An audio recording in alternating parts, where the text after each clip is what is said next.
Movie की शुरुआत में हम एक लाल बाल वाली लड़की को देखते हैं जो कि फ्लावर सीड्स को आग से जलती बिल्डिंग से लेकर भाग रही थी और उसका पीछा मास्क पहने एलियन जैसे क्रिएचर कर रहे थे। लेकिन तभी वहां से उड़ता हुआ झाड़ू आता है और वो लाल बाल वाली लड़की सीधा उस पर कूद जाती है और झाड़ू पर सवार होकर वहां से भागने लगती है और वो एलियन भी उड़ते हुए परिंदे में बदलकर उसका पीछा करने लगते हैं और उसको पकड़ने की कोशिश करते हैं। तभी पीछे जलती हुई बिल्डिंग में जोरदार धमाका होता है जिससे वो सारे एलियन तो तबाह हो जाते हैं, लेकिन वो लड़की भी उस धमाके के फोर्स से जंगल की ओर गिरने लगती है जहाँ उसके लाल बाल ब्लैक हो जाते हैं और उसकी पोटली से फ्लावर सीड्स निकलकर एक पेड़ के पास गिर जाते हैं। उस फ्लावर्स के पावर से अचानक पेड़ बहुत बड़े होने लगते हैं। पेड़ों पर बने घोंसले में बैठे चिड़िया के बच्चे भी अचानक बहुत बड़े हो जाते हैं और साथ ही साथ वो उड़ने वाला झाड़ू भी एक पेड़ के पास आ गिरता है जहाँ कई सारी पेड़ की टहनियां उसे कवर कर लेती हैं। अब सीन चेंज होता है पहाड़ों के बीच एक सुंदर से लाल घर पर, जहाँ मैरी अपनी ग्रैंड मदर और केयर टेकर मिस बैंक के साथ रहा करती थी। मैरी हाल ही में यहाँ पर शिफ्ट हुई थी। बिजी होने के चलते उसके पेरेंट्स भी अभी उसके साथ यहाँ नहीं आ पाए थे। मैरी बहुत ही चीयरफुल लड़की थी पर वो हर काम में गड़बड़ कर देती थी क्योंकि आज मैरी की ग्रैंड मदर को किसी के फ्यूनरल में जाना था तो वो मैरी को बाहर पिकनिक के लिए भेज देती है। अब मैरी बाहर मिस्टर जेबिटी से मिलती है जिनका बहुत ही प्यारा सा सुंदर सा गार्डन था और मैरी उनकी हेल्प करने के चक्कर में वहाँ भी गड़बड़ कर देती है, जिससे मिस्टर जेबिटी मैरी को बोलते हैं बच्चे और डॉग यार्ड में काम कर ही नहीं सकते।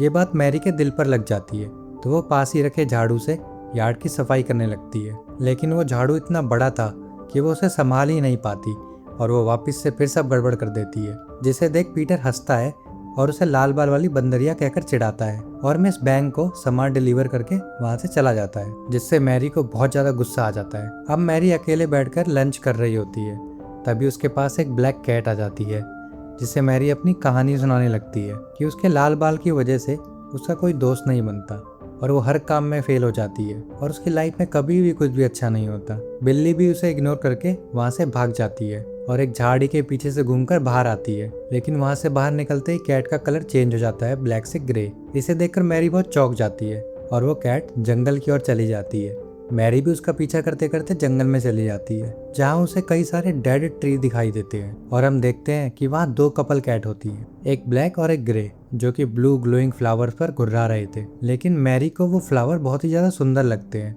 वो भागकर उनके पास चली जाती है जिससे दोनों बिल्लियां और भी डर कर चिल्लाने लगती हैं मानो कि वो बहुत ही खतरनाक चीज हो, और मैरी उसमें से कुछ फ्लावर्स को तोड़ लेती है और अपने साथ लेकर आ जाती है। अब वो उन फ्लावर्स को जिबिडी को दिखाती है और वो बताती है कि वो दोनों कैट गिब और टिब उसे उस फ्लावर के पास ले गई थी। जेबिडी बताते हैं वो दोनों पीटर की कैट हैं और ये भी बताते हैं कि ये फ्लावर्स हैं फ्लाई बाय नाइट, जो कि बस यहाँ के जंगलों में मिलते हैं और हर 7 साल में एक बार खिलते हैं और इन फ्लावर्स का यूज विचेस करती हैं, इसलिए इन्हें विचेस फ्लावर भी बोलते हैं। अब रात में वही जंगल के फ्लावर्स अपने अंदर की एनर्जी को रिलीज करते हैं जिससे पूरे जंगल में धुंध छा जाती है और धुंध के बीच में पिंक स्पार्क्स जनरेट हो रहे थे जो कि गिब और टिब उन दोनों कैट को घेर लेते हैं। अब सीन चेंज होता है। मैरी के विंडो के पास से आवाज आती है। मैरी विंडो ओपन करती है तभी टिब मैरी के रूम के अंदर आ जाता है जो कि काफी डरा हुआ था और डर के मारे कांप रहा था। मैरी टिब को कंफर्ट करती है और उसे अपने बेड पर सुलाती है। अब नेक्स्ट मॉर्निंग टिब गायब हो जाता है जिसे मैरी ढूंढने लगती है, लेकिन मैरी की ग्रैंड मदर वहाँ आती है और मैरी को एक काम सौंपती है। उसे एक पार्सल और एक कागज का टुकड़ा देती है जिस पर नाम और एड्रेस लिखा था जहाँ मैरी को ये पार्सल डिलीवर करना था। अब मैरी पार्सल लेकर वहाँ से निकल जाती है। साथ ही साथ ग्रैंड मदर उसे वार्न करती है कि जंगल में मत जाना क्योंकि वह बहुत ज़्यादा मिस्ट है, यानी कि धुंध है। मैरी रास्ते में पर्ची पर लिखा हुआ एड्रेस देखती है जो कि पीटर के घर का था। सो अनफेयर, क्या करे, पार्सल तो देना पड़ेगा। लेकिन पीटर मैरी से रास्ते में ही टकरा जाता है और उसे फिर से चिढ़ाने लगता है रेड हेयर मंकी बोलकर, लेकिन मैरी उसे पार्सल दे देती है और पीटर बताता है कि टिब और गिब दोनों गायब हैं। अब मैरी भी उन्हें ढूंढने जंगल में चली जाती है जहाँ उसे टिब तो मिल जाता है और वो उसे वही फ्लावर दिखाता है और मैरी को अपने साथ चलने बोलता है और टिब मैरी को एक पेड़ के पास ले जाता है जहाँ झाड़ियों के बीच एक झाड़ू दबा था, जिसे देख मैरी उसे वहाँ से बाहर निकालती है जिसके ऊपर किसी तरह का सिंबल बना हुआ था। अब टिब उस फ्लावर को मैरी के ऊपर फेंक देता है जिसे पकड़ने के चक्कर में झाड़ू और उसके हाथ के बीच में वो फ्लावर प्रेस हो जाता है और जेली जैसा चिपचिपा लिक्विड उसके हाथों में लग जाता है। अचानक एक नीली तेज रोशनी उसके हाथ पर लगे लिक्विड से निकलती है और मैरी के हाथ में समा जाती है और उसके हाथों के बीच में फ्लावर्स की शेप बन जाती है और उस ब्लू लिक्विड से मानो उस झाड़ू के अंदर जान आ जाती है और वो यहाँ से वहाँ उछलने लगता है। फिर मैरी और टिप को वहाँ से उड़ा ले जाता है बादलों के पार निकलकर खुले आसमान में, और उनके सामने था एक तूफानी काला बादल। वो झाड़ू सीधा उस बादल में चला जाता है और निकलता है बेहद खूबसूरत प्लेस पर और सीधा एक बिल्डिंग के ऊपर आकर गिरता है जहाँ कई सारे झाड़ू रखे थे। तभी वहाँ आता है मिस्टर फ्लिंगॉन जो जादुई झाड़ुओं का ख्याल रखता था, और मिस्टर फ्लिंगॉन स्टूडेंट्स को झाड़ू पर उड़ना सिखाता था।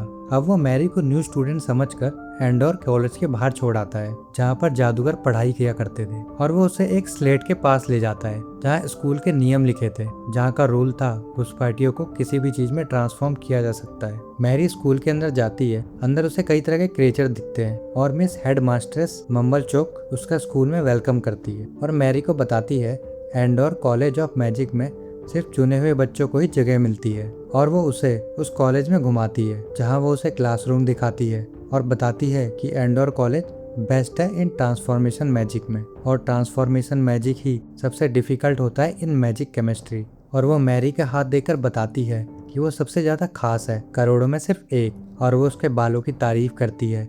ऐसे लाल बाल तो सिर्फ बेहतरीन जादूगरनियों के पास ही हुआ करते हैं। उसके बाद वो दोनों जाते हैं केमिस्ट्री लैब जहाँ मिस हेड मिस्ट्रेस बताती है कि केमिस्ट्री लैब से ही जादू बनता है, और मैरी को मिलाती है डॉक्टर डी से। और अब वो सारे एडवांस क्लास में जाते हैं। इनिशियली वहाँ पर कोई नहीं होता क्योंकि सब जादू से गायब थे। जैसे miss headmistress 2 time claps करती है, सारे गायब हुए स्टूडेंट वापिस आ जाते हैं, और वो मैरी को भी एक ग्रीन बॉल देते हैं और उसे गायब होने को बोलते हैं। मैरी भी फ्लाई बाय नाइट की पावर से गायब हो जाती है।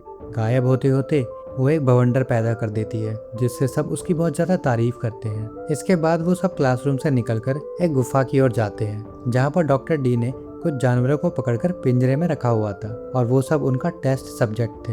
अंदर गुफा से कई तरह की अजीब चिल्लाने की आवाजें आती है, लेकिन मैरी को गुफा में जाने का मौका नहीं मिलता। अब सीन चेंज होता है मिस हेडमास्टर्स के ऑफिस में जहाँ मैरी अपना एडमिशन फॉर्म भरने जाती है। अब स्टेयर उसे एक फ्लाई बाय नाइट फ्लावर्स का पोर्ट्रे मिलता है, जिसे छूते ही वो पोर्ट्रे खुल जाता है और उसके अंदर से मास्टर स्पेल की किताब निकलती है जिसे मैरी थोड़ा बहुत पढ़ती है। तभी मिस हेड मिस्ट्रेस भी अपस्टेयर आ जाती है और मैरी को किताब रखने का मौका नहीं मिलता, तब वो उसे हाथों के पीछे छुपा लेती है। अब मैरी मिस हेड मास्टर्स को बताती है कि वो कोई टैलेंटेड लड़की नहीं है, उसे पावर एक फ्लावर से मिली है, जिसे सुनकर मिस हेड मिस्ट्रेस के कान खड़े हो जाते हैं और वो उसे पूछती है कहाँ है वो फ्लावर्स, तुम अपने पीछे क्या छुपा रही हो। तब मैरी चालाकी से बुक को छुपाकर पीटर के एड्रेस वाली पर्ची मिस हेड मिस्ट्रेस को दे देती है और मैडम उस पर्ची को अपने पास रख लेती हैं। अब मैडम और डॉक्टर डी मैरी को स्कूल के गेट पर छोड़ने जाते हैं जहाँ मिस्टर फ्लैनिंगन मैरी के जादुई झाड़ू लेकर आ जाते हैं, जहाँ से मैरी और टिब अपने घर की ओर उड़ जाते हैं।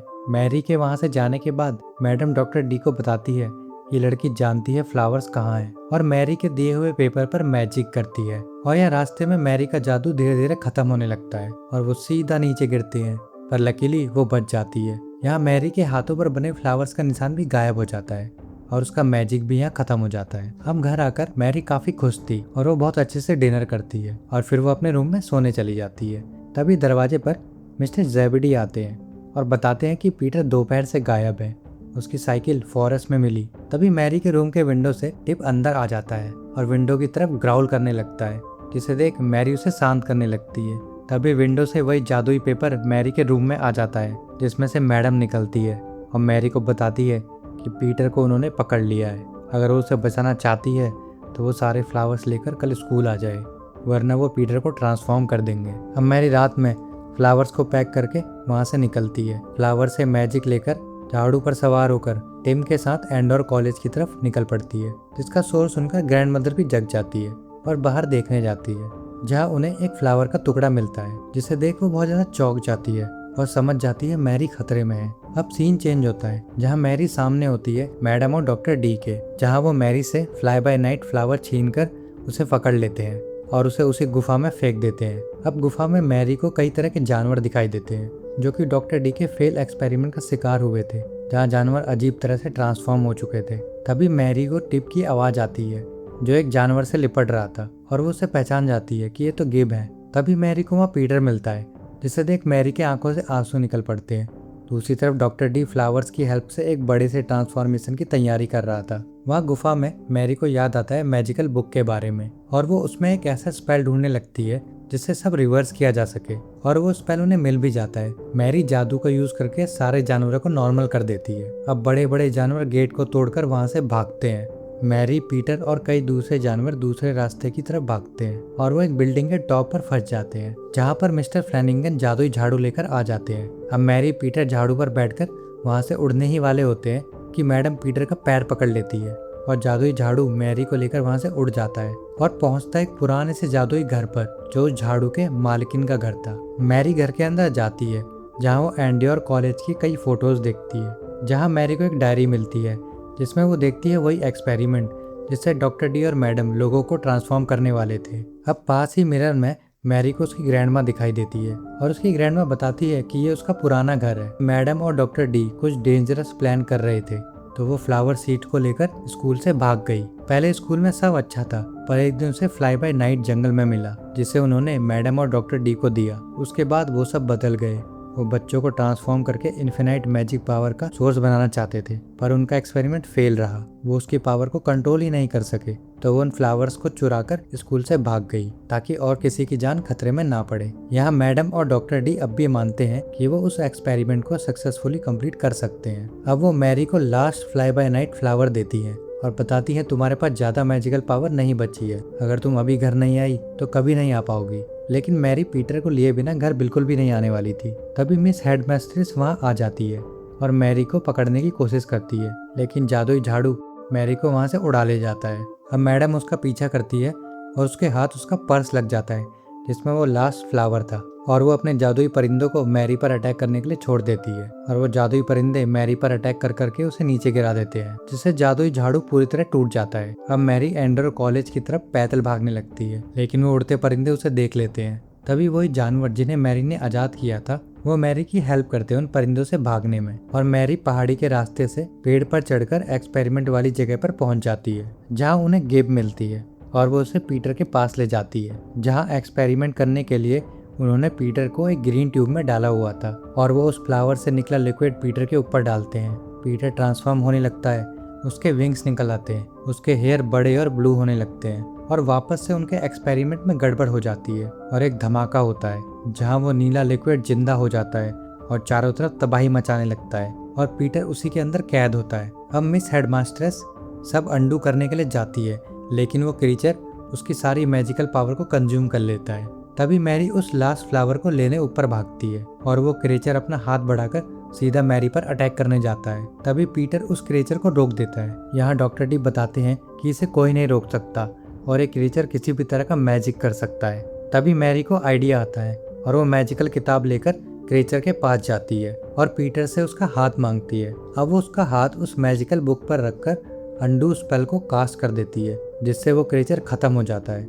और सब पहले की तरह नॉर्मल हो जाता है। और यहाँ मिस्टर फ्लैनिंगन आते हैं जो कि जादुई झाड़ू की मरम पट्टी करके उसे ठीक कर देते हैं और वो सब मिस हेडमास्ट्रेस और डॉक्टर डी को वहाँ के जानवरों के हवाले करके उड़ जाते हैं और मैरी लास्ट फ्लावर सीड को भी नष्ट कर देती है और अपने घर लौट आती है और उससे एक नया दोस्त मिलता है, पीटर। इसी के साथ हमारी स्टोरी की होती है हैप्पी एंडिंग। अगर आपको एक्सप्लेनेशन पसंद आई है तो please like, comment, share and subscribe करना मत भूलना।